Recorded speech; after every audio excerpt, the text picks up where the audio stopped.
Welcome to the Memphis Fitness Collective. I'm your host, David Allen, and on this podcast, I'll be connecting you with the best of the Memphis health and wellness community. Before we dive in, make sure you're subscribed to the podcast and check out our website, www.memphisfitnesscollective.com, for all the latest episodes and links to all of our guests. That's memphisfitnesscollective.com. Let's begin.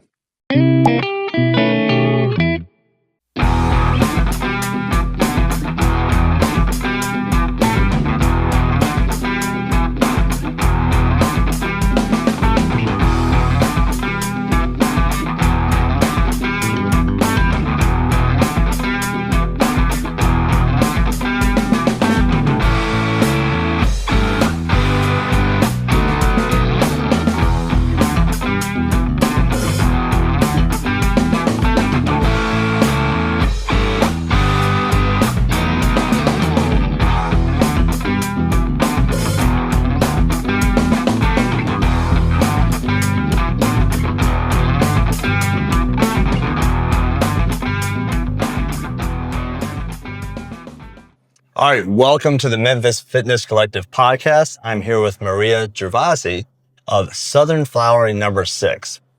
Welcome to the show. Thank you. Thank you for having us. So tell us what you do. So I make and create mostly organic sourdough products. How'd you get started in that? Well, I'm from California. And in California, food is like a culture there. There's a lot of different types of food, and fresh food is very readily available to people. So we all grew up as kind of foodies. And over the course of time, my youngest son and I developed autoimmune issues. And so we really needed to start looking at the ingredients that we were putting into our bodies and kind of form little bit of an alternative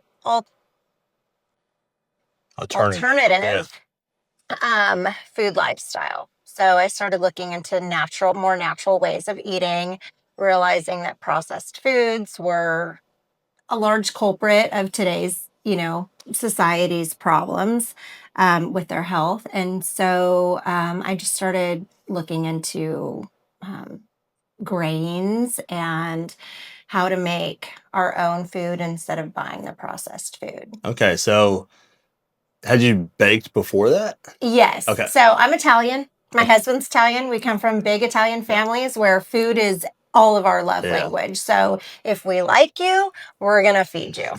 Love it. Okay. Okay, cool. So what makes sourdough different? Well, how is it different from other bread?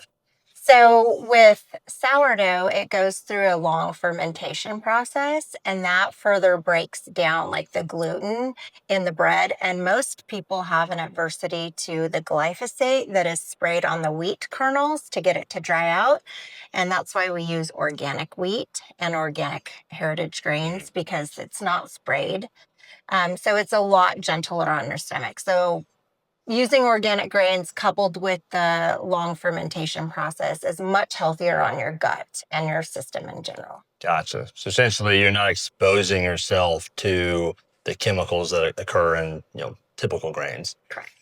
So you're reducing your exposure to bad things, but you're also increasing your exposure to the fermentation, which helps with gut microbiome. It's just like a 1-2 punch of removing bad things and introducing good things. Absolutely. Okay, awesome. Absolutely. So you started off baking for your family. I mean, how did you turn it into a business? It was kind of accidental. We moved from California about 5 years ago. I've homeschooled our boys their whole education, and my youngest was graduating last year, and I knew I was going to have all this free time, and my family said, why don't you just start baking for people? And so I tried it out. I started small, Facebook Marketplace. People would come to the house and they would order and pick up their bread and different things. And it kind of just took off before I realized what was happening. That's awesome. Obviously you got like a kitchen here. Were you just baking it all in your house kitchen? Yeah. Okay. My house was a total disaster. So there was flour and product and packaging and labels everywhere. And so my husband graciously gave up his little man space, and we put an oven out here and a couple refrigerators and a mixer. And so now everything happens out here. Very cool. So now my family doesn't even see me because I'm in here. So how long ago did you kind of change from, baking from the family to baking for others and turning it into a business? How long has that been going on? January of 2024. So a little over a year and a half ago. Very cool. So, yeah. Talk to me about like how like your customers have what their response has been, and then how you've grown. Yeah. So coming from California, I have that ingrained in me to eat a little bit healthier with all the fresh options and what we've studied and learned over the course of time with food. And I feel like this area is a little bit behind with all of that, but they're wanting it and they're catching up. Like it's becoming more known that food choices matter to you. And so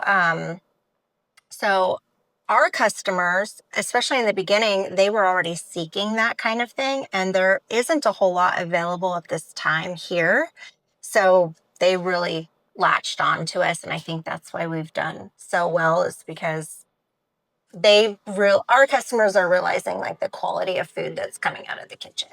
How long does sourdough bread last? Like, talk to me about maybe why it may be difficult to get. Yeah, so it's a long process. It's a 72-hour or more process from start to finish. To create it. To create it. We don't use preservatives. We don't use yeast. We don't add conditioners or anything. So it's all natural ingredients, and therefore it doesn't have like a super long shelf life. So you go buy bread in the store and it can last 2 weeks on your counter. Our bread is going to last about 5 days on the counter. Our round bowls only last about 3 to 4 days. Okay. But you can freeze it, and get an extended shelf life. But yeah, it's just it's not filled with all of the fillers, so it's not going to last as long. So maybe that's why, like, the necessity of having a local baker. That's your only option other than buying frozen bread. You want fresh sourdough bread that doesn't have those preservatives. You got to buy it that week. Right. Yeah. Okay. Right. And a lot of people, it's become very popular. It's an old tried and true tradition, but it's become popular in the last few years, but it's time consuming. So a lot of people want to have that. They realize the benefits, but they don't have the time. Yeah. It's like a newborn baby almost. You got to nurture it and take care of it, and it's on its own schedule, and you have to know that schedule. So yeah, I'm happy to provide that service for our community. Yeah. Tell me about the process, because like what you said, I'm somewhat aware of like having to keep your starter and be aware of it. Talk to me about the process of making a sourdough loaf. Okay. What's that look like? Okay, so from the beginning, we source our grains, most of our grains from Azure Standard. We get the whole berry grain. It goes into our grain mill. We grind it. From there, it gets mixed with flour and water and existing starter. 12 hours later, it's ready to be put into more flour and water to be created to create bread. Okay. From that point, is that what the starter is? That initial kind of flour water combination with the grain and yeast? It's a wild yeast. Okay. That's what it is. It's acting as a wild yeast. Oh, okay. So at that point, flour, water, salt goes into a big mixer. We mix it. It goes through a series of stretches and folds. We pH our dough and temp it for about 6 hours. When it's ready, it gets weighed and shaped, and then it goes into a banneton. It goes into the fridge for a minimum of 12 hours. I like to cold proof our dough for about 24 hours. So why is that? Why do you put it back into the refrigerator? So that helps. It's called cold retard, and it just brings out the flavor. Okay. And it further breaks down the gluten. So the longer it sits in the refrigerator, the less of the negative gluten that you don't want that gluten. So that yeast is having time to break it down, but maybe it's not continuing to ferment and expand? Is that kind of what's happening? It will a little bit. A little bit, okay. Yeah, it does a little bit because the temperature, it just can't instantly stop fermenting. But the longer you leave it in there, the longer you leave it in the refrigerator, the stronger the sourdough taste also becomes. So we've kind of found the sweet spot about 20 to 24 hours. So from that point, it comes out, it goes into our steam injected oven, we bake it, and then it cools, and then it goes to the customer. I've never heard of a steam injected oven. Well, it's state of the art. Okay. There's only one oven out there that does it, and we have it. So. Well, I mean, obviously it's injecting steam into it, but does that help keep the bread moist, or like how does that work? So we do that in the initial first 20 minutes. We do 2 sets of steam, and that helps it rise and get that big, beautiful puffy belly. Yeah. So we do that. A lot of people will spray their spray water, put ice cubes. If you're doing it at home, people put ice cubes in their oven to help create steam. My oven, you just pour some steam in and hit a button, and it does it for you. So very cool. That's awesome. What was that learning process like? Because I can imagine, like, I mean, this is basically chemistry going on here. Yeah, it really is. And then you're having to turn it chemistry at large scale. So tell me about that learning process. So just sourdough in general is a learning process. Everybody does it different. There's really no right or wrong. Once you start to take your home baking out to the public, it becomes scary because everything needs to be consistent. Yep. Well, it should be, and then moving from the house and my home oven where I was adding ice cubes into, my oven out here, that was a huge learning curve. Yeah. So, but it's much easier out here. Now I bake at least 25 loaves at a time. I don't even know how to bake 1 loaf at a time anymore. So I'm like, you get 25 or no. Right, the recipe is 25. The recipe is 25. So tell me about that process. When's your baking day? What's that look like? We have 3 bake days and 3 dough days. Okay. So what's the difference? Okay, so a dough day would look like you take the fresh milled rye and mix it with the flour and put it in the mixer and then put it in the refrigerator. So we do 50 loaves at a time. Okay. So we do 2 sets of 25. So 50 loaves at a time of the round loaves. Okay. And then the next morning or next mid-morning, we take that out and bake it over the course of the day. So, and then we have sandwich bread too. Okay. So on dough day, the round loaves get made into dough, and the sandwich dough that goes in the fridge. And then we have it alternates: dough day, bake day, dough day, bake day. Gotcha. Sometimes they overlap. Okay. So I have assistants that I've had to hire to come in and help me with that. What's the difference between like the regular sourdough bread and sandwich bread? Okay, that's a great question. I get asked that a lot. The round loaves like this is just flour, salt, and water. And it's going to taste like your traditional sourdough bread.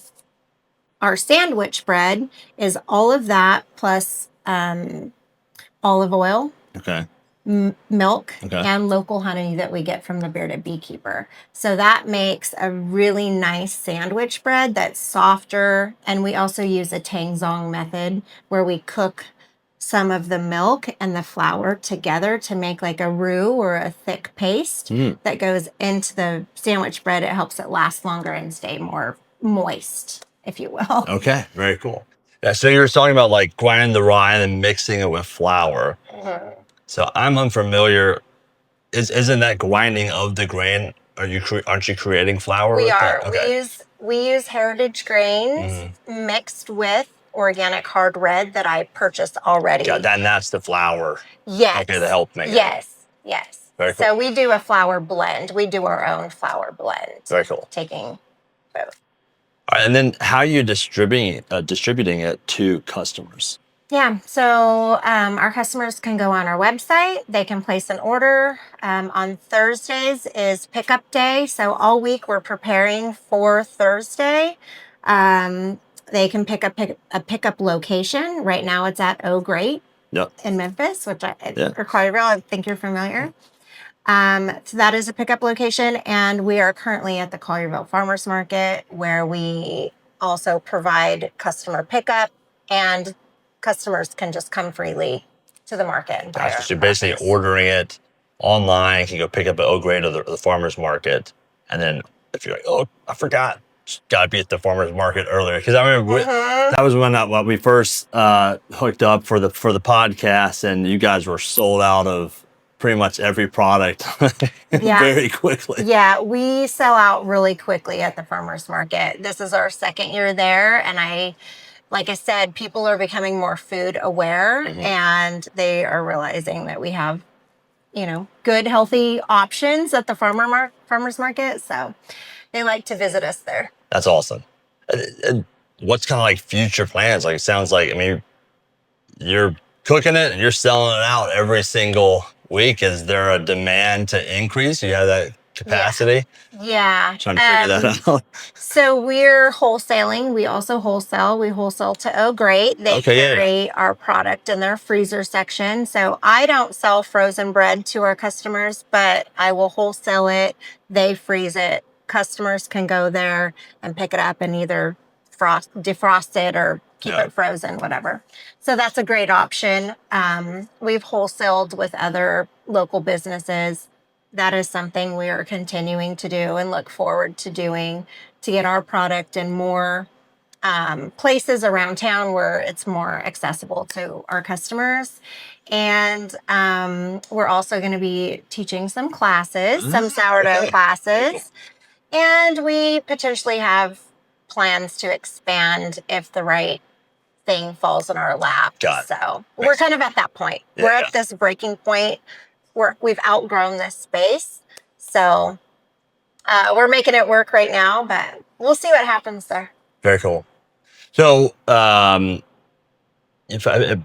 maybe tell me some of the best ways to utilize your sourdough. Like, what are some of your favorite ways of enjoying it? Yeah. So obviously a good sourdough round loaf, like, you can't go wrong. You're going to eat that, especially in the wintertime with soup. We have soup mixes. So that's really good that way. Our sandwich loaves, you're packing your child's lunch. Let's give them something healthy and nutritious that they like, that they're going to want to eat, and you can feel good about that. We have cookies. We have Southern buckle. I'm also an herbalist, and so we have functional teas that we have. If you did have to freeze a sourdough, sure. How do you do that? Can you put it directly in the freezer? Do you need to put it in an airtight container? How do you unthaw it? Like, what's the best process? I absolutely love this question, and I have a reel on our Instagram explaining it. And I wish that I had a sink right here, because if you get this home and you want to freeze it for later, wrap it in plastic wrap, throw it in the freezer. When you're ready to eat it, let it thaw. In the refrigerator or just either out? Okay. Either way. Just let it thaw. When you're ready to eat it, turn on your kitchen faucet, run the whole thing under the faucet, like, get it wet. Put it in a 350 oven for about 15 minutes, and it'll crisp it right back up. It's ready to slice. It's crispy. You'll never even know that it was frozen. Okay, that's great. That's great to know. That's like my favorite trick. Yeah, because I would feel like, if I bought it and I want to have it fresh, but man, I can't eat all this. It's getting kind of bad. Trying to balance that out, like having a good strategy where it's going to come out just as good as if it was fresh. Like that. That sounds awesome. So at the farmer's market, when we do samples of our bread, I always use our frozen bread that I've refreshed. And I tell everybody, this came out of the freezer, and they're amazed. Oh, yeah. They're like, really? Yeah. Nice. So, and Oh Great, like I said, they sell all of our bread in their frozen section, and our customers are repeat customers there. They love it. That's awesome. And our sandwich bread, that doesn't apply to the sandwich bread. So the sandwich bread, if you freeze it, you just let it thaw. Don't run it under water. Got it. All right. You don't have to do that. Yeah, got it. Okay, cool. What are some the lessons you've learned along the way? Could be baking lessons, could be business lessons. Any lessons that come to mind? The customer's always right. I've learned that I have a passion for helping people just learn about sourdough or better nutrition. What's something funny that's happened? I don't know. I mean, every Monday, Tuesday, and Wednesday, we are covered head to toe in flour. Sourdough starter, when it dries, it's like cement and it's really hard to get off of you. You need like hair, It's everywhere. fingernails, or yeah. It's everywhere. We wear gloves. We go through a lot of gloves because that sourdough starter is everywhere. How many people are in here during like baking day? 2. Okay. I have about 5 employees. We can really only comfortably fit 2 people in here at a time. Sometimes there's 3 of us. And then, we're bumping into each other. Somebody's managing the dough. Somebody's baking the bread. Somebody's, there's always a lot going on in here. Very cool. Okay. It's fun. It's a family affair. Yeah. So my husband runs the books and helps us set up. My son helps us. My grandbabies come and help, make cookies and still M&Ms. And they come to the farmer's market and hand out cards. And That's awesome. It's a good time. What's the dynamic been like at the farmer's market? Because I feel like that's probably like a lot of camaraderie with other people who are passionate about like feeding their local community good food. So tell me about that. Yeah.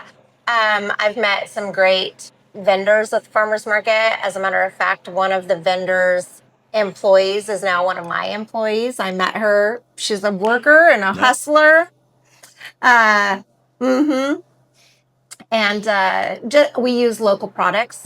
So if I use tomatoes or like the Bearded Beekeeper's honey in our products, I will shop at the market and then use that in our products too. So it's a lot of cross. I want to support our local community as well.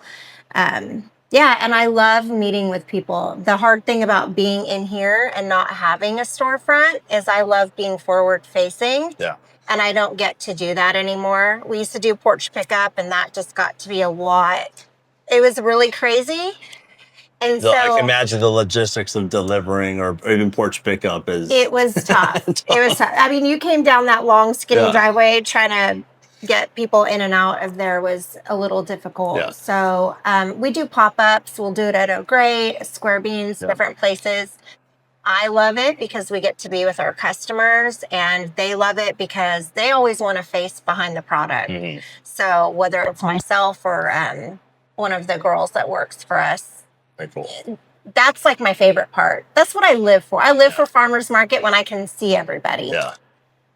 And I remember you guys have it's a bread costume. Tell me that's. Oh gosh, yeah. If and when you see Heather, ask her about her bready costume. She would love to put that on for you.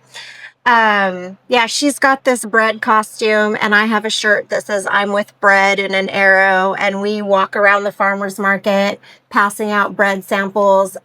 People love it. Heather, I think she secretly loves it too. I was like, was that her idea, or were you like, hey, I've got this idea? One night I met Heather at the farmer's market.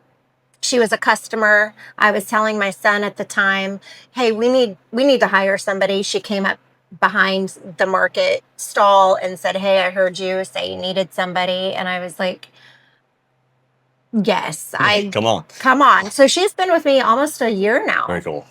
And so we've become really good friends through all that process too. And one night we were talking, she's very silly and I'm very silly.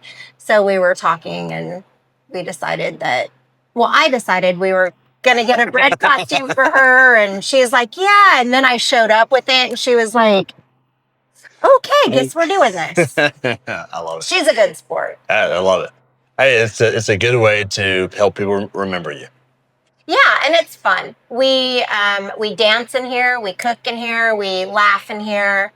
We have a great time. I have disco balls up, like music's always playing. Like I want to just have a good vibe and a good relationship with everybody in this community. So, what is the bread making music? You name it. You turn on Alexa, and she's grunge, she's country, she's, I mean, you name it, as long as it's feel good. If a sappy song comes on, it's gone. Does that impact the making of the bread at all? Are you a little aggressive with the grunge music?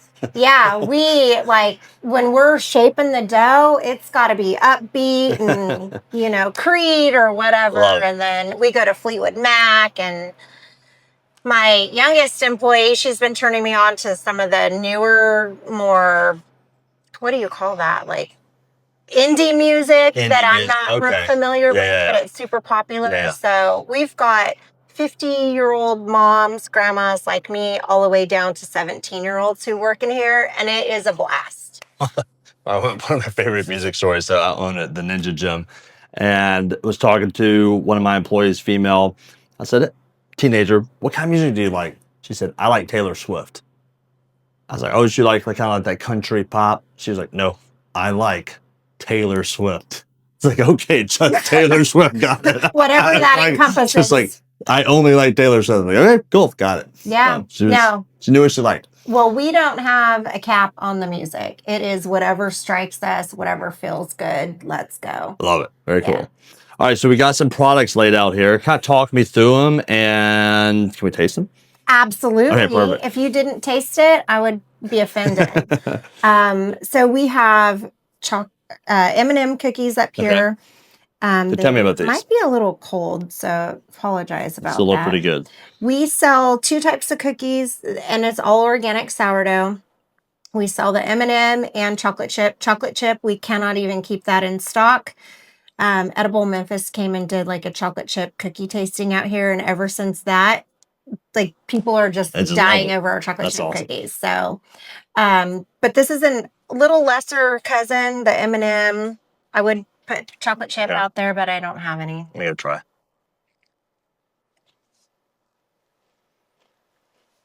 I mean, I don't think you can really taste the sourdough, but there's a chewiness, and it's got whole grains in there. Yeah, I mean, obviously, it tastes like a delicious cookie. I can't really taste the sourdough. No. But it does seem like a very like freshly made, yummy cookie that, you know, if I'm enjoying a sweet, I'd rather enjoy it with limited amount of what we call like maybe harmful substances, right? Sure. You know, specifically like preservatives. You know. Yeah, no preservatives. Especially when we get my kids. Sure. One of my things is like, man, everywhere I go, my kids are just given treats. Sure. 100% of the time. And it's not that I don't want my kids to have treats. I don't want them to have just ridiculous amounts of sugar, but I really would prefer them not to have a bunch of like artificial sugars, artificial dyes, preservatives, all this stuff like kind of in it. So the idea of like, hey, like we can enjoy a fun treat, but it doesn't have all that extra stuff in it. Yeah. So we use organic sugar. I source organic as much as I possibly can. We don't use seed oils. We use extra virgin olive oil. We use avocado oil. It's all organic. Organic sugar, local honey. We try organic fruit in our food. Or local from the farmers market, so we kind of mix those up a little bit. Why is that important to you? Why is using the organic products important to you and for you to deliver to your customers? Yeah. So once again, I know I keep talking about California and we live in Tennessee, but we are farmers in California. My husband is a 3rd-generation farmer, almond farmer. And so there's a lot that we come from the Central Valley, where that's the food capital of the world. Everything you're pretty much eating is pretty much grown there. And to feed America, you have to use unconventional methods. And when I started digging into how to help heal our bodies with food, I realized that, our food is sprayed with pesticides. Yeah. So organic, sometimes it's just a label, but sometimes it really does mean it's not sprayed with pesticides or it's sprayed with, stronger regulated methods that is less harmful for you, because the more you're ingesting, it messes with your gut and your health. And so if we can limit that the best that we can, you're better off. Yeah, agreed. One of the ways I like to explain it to people is, it's like your body's a filter. It's like you can expose it to things that aren't good for it. Sure. If you smoked a cigarette, like, you're going to be okay. But it's that continuous exposure to those things that eventually that filter is going to get overwhelmed. That's where you're going to have some of those negative health effects. So, right. When we're making our decisions here, why is organic important? Why would a locally grown, a locally made bread be helpful to you? It's another way you can limit your exposure to things that ultimately can be harmful to your body if you're exposed to it enough and enough and enough. Right. So, yeah. And I think it's important for us to support our local communities also. So I would rather buy blueberries from the farmers market than Costco. Nothing against Costco, but I want to support you. Yeah. I want to buy food from you, and I want you to know where your food's coming from. I want to know where my food's coming from. So we don't eat out a lot. I do. My boys and my husband and I, we are good in the kitchen, and we make a lot of our own food, and we use the most ingredients that we can source locally. I love it. Very cool. And it gives you connection to your food. Like, knowing it's totally different to have a meal that your experience of those ingredients was like going to the store, picking it off the shelf, putting it in the car, walking to the front. Versus, I went to the farmer's market. I met Bob. I was like, I know Bob. Bob had these, great new peppers or these new apples or whatever it was going to be that I got from him. And then when I'm eating that, there's actual personal connection, a memory associated with where that food came from. Speaking of, let's break bread. I love it. Let's do it. Grab a piece of bread. Perfect. We're gonna just tear it open. Boom. We love this. Yeah. Like connecting with people. We sit down as a family every night and eat dinner. Love it. We break bread together. Love it. So we have some soup. Okay. Hopefully it's a little warm. Tell me about this soup. This soup, we have 2 soups on our menu. This one is a black bean and quinoa. Okay. I just added some ground beef to it, a little bit of broth and black beans, and it's a complete meal. Everything is organic, locally sourced where it can. So we just like to... We'll dip it in. Yeah. All right. Get some. What's this? That's not as hot as it was. Sorry. That's good. I love that. Yeah. So there's black beans, quinoa, and some ground beef. Some ground beef. All I did was add the black beans, the ground beef, and some broth. Yeah. Okay. But we've got it back there. Yeah. Oh, Great is going to be carrying our soup mixes starting next week. So you can find that. And you can find the bread there. You can find the soup mix there. How did that come around? Because obviously you've now expanded a bit of your offerings. You had bread. Tell me about, expanding into soups.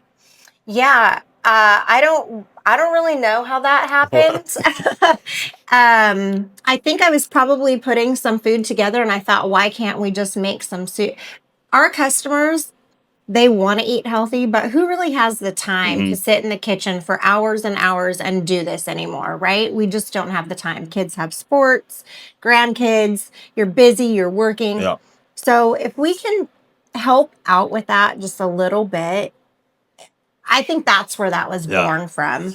And then this one, this is a lemon chicken orzo with artichoke hearts.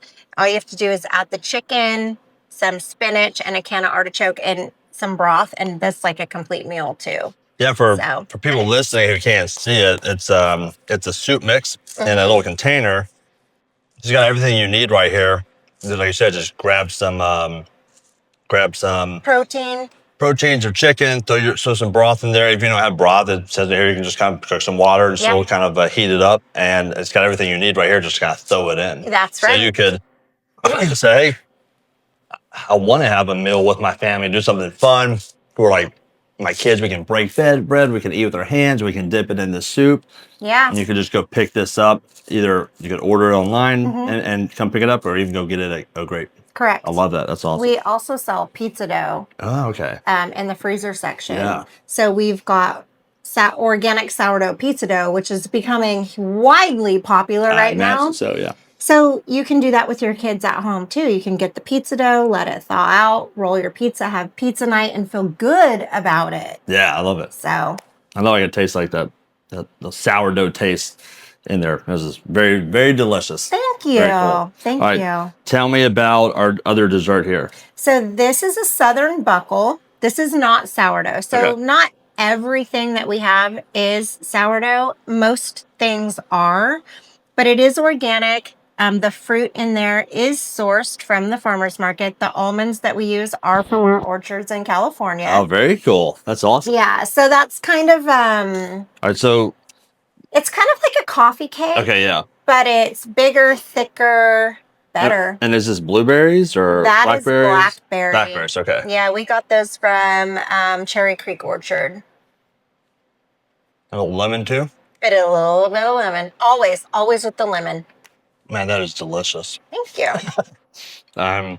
Good. Well, you can take that home. I was like, so I'm gonna have to eat this whole thing right now. So at the market, we sell that by the slice, but on our website, you can buy it in a whole cake. So you can have dinner and dessert and feel good about the whole thing. I love it. That is so good. Thank you. And then we also have our functional teas. So tell me about those. Yeah. So I've been dabbling with herbalism, taking classes over the course of 10 years, just trying to further heal, my son and I, our issues. We are gluten-free outside of this. Okay. So we can eat this sourdough. And I have a lot of customers like that too. They tell me, we can eat your sourdough, we can eat your products.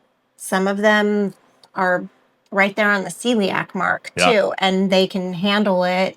And so they keep coming back and coming back. We have a few customers like that. That's awesome. That's amazing. Yeah. So our functional teas, that was actually, I was making them for myself. Yeah. And I think our community would really like this too. So we started making them in these little pouches. Oh, yeah. And freezing them for the farmers market. Okay. They don't have to be frozen, but they all serve a little bit different purpose. We have one that, do you have the heat wave? Heat wave. That one is really good for inflammation. So if you have any kind of autoimmune issues or bloating or anything, and you want to reduce the inflammation, that has ginger and turmeric in it. We use hibiscus and calendula and all kinds of different things.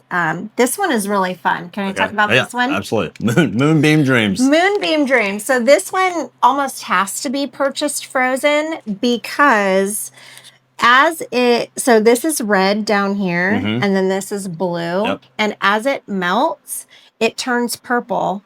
Science, because it's blue pea flower water. Okay. And when it hits the lemon, the acidity in the lemon turns it purple. So the whole thing will turn purple. Interesting. So it's color changing. It's mood boosting. Like, don't you want that now? I tell you, when I was at the farmer's market, it was, was it August, July, something. It was very warm. Yeah. I saw those teas. I was like, I bet those things are so good right now. It's so hot outside. Yeah. So they've been really, really popular. And so there's fruit in there, and some of the herbs are sourced from our own gardens. And then I also source from Mountain Rose Herbs. And tell me kind of like how you making them. So we cold brew them. Okay. Cold brewing is our preferred method because it doesn't strip the herbs of any of the essential vitamins or oils in them. What is that process? How is that? I'm familiar with like brewing tea and sure. Hot water, but what does the cold brew look like? So we have every herb is separate. I blend them together. We hand blend them all. They're all my own recipes. Blend? Are you like mortar and pestling them, or just kind of like blending them Yeah. Just the leaves are sitting together. Okay. So for instance, I have hibiscus, lemongrass, calendula. I'll take a certain amount of each. Yeah. I'll hand blend them. Yeah, sometimes we do mortar and pestle. They go in a tea bag, and then they go in, we have well water, really delicious well water here. So we take that tea bag, set it in the container of water, and then put it in the refrigerator for 24 hours. Okay, so it's basically the same process, just It's long. cold brew. Yeah, and cold brew. And it's cold, right? So you're getting all of the nutrients, all of the minerals, everything. Nothing is depleted, because when you hot brew, obviously, if you pour hot water on something, you're going to lose from evaporation and just the breakdown of that. Okay, interesting. Herb. So we don't do it that way. Okay. So then at that point, once it's done cold brewing, we have two types. We have sweetened and unsweetened. Okay. So the sweetened gets sweetened. Yep. We also use the bearded beekeeper's honey in that, as well as organic sugar. Okay. Because let me tell you, as healthy as everybody is, we still want our sweets. Yeah. So, and you all know how sweet tea is here in the South. So, and then they're all fruit forward. So they all have different fruits in them. Some have pineapple and oranges and cherries. And I source that when I can from the farmer's market as well. I guess it's similar. You just kind of like, it's infusing it, just dropping the food in there, letting it sit. Very cool. Yep, we do that with the tea bag. And then when we put it in these bags, we also put fruit.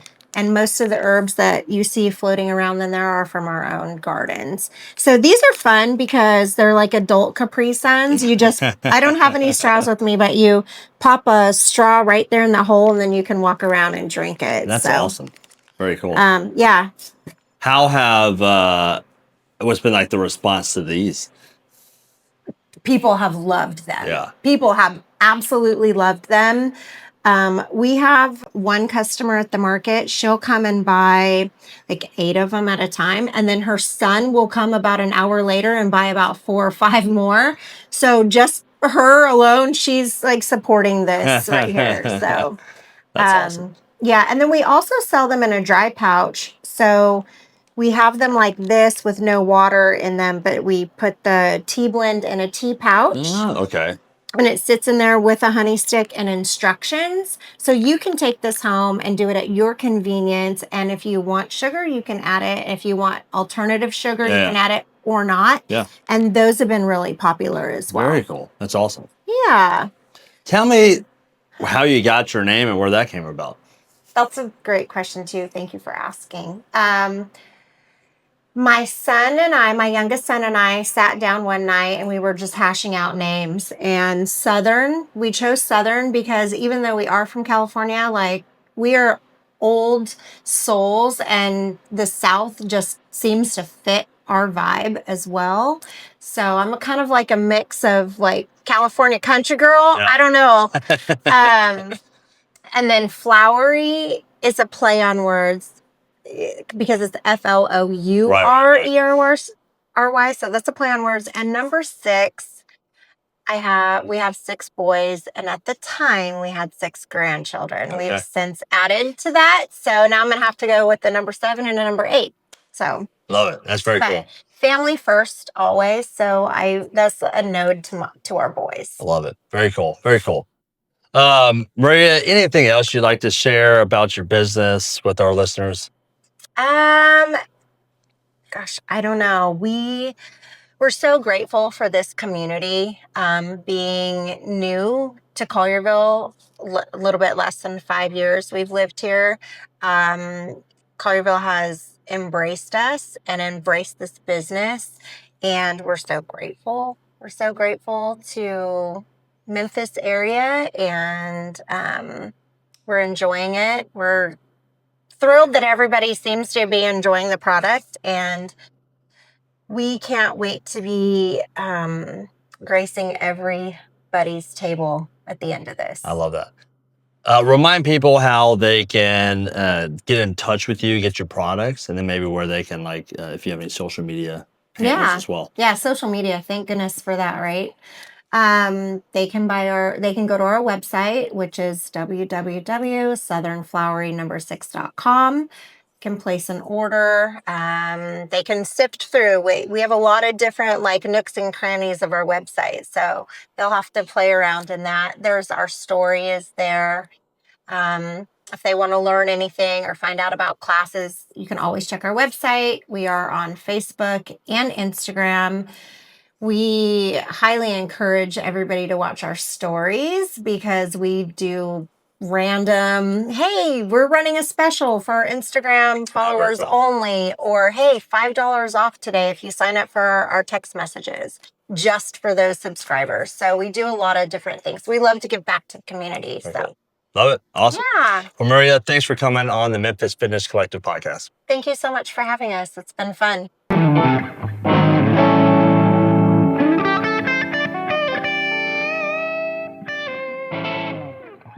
This episode is brought to you by MBS Fitness. MBS Fitness is the best gym in Memphis. They've been helping Memphians achieve their health and fitness goals for over 15 years through personal training, group training, and health coaching. And if you mention this podcast when you sign up for one of their training services, you'll get a free health coaching session. That's a $150 value for free. You can learn more from their website, www.mbsfitness.net.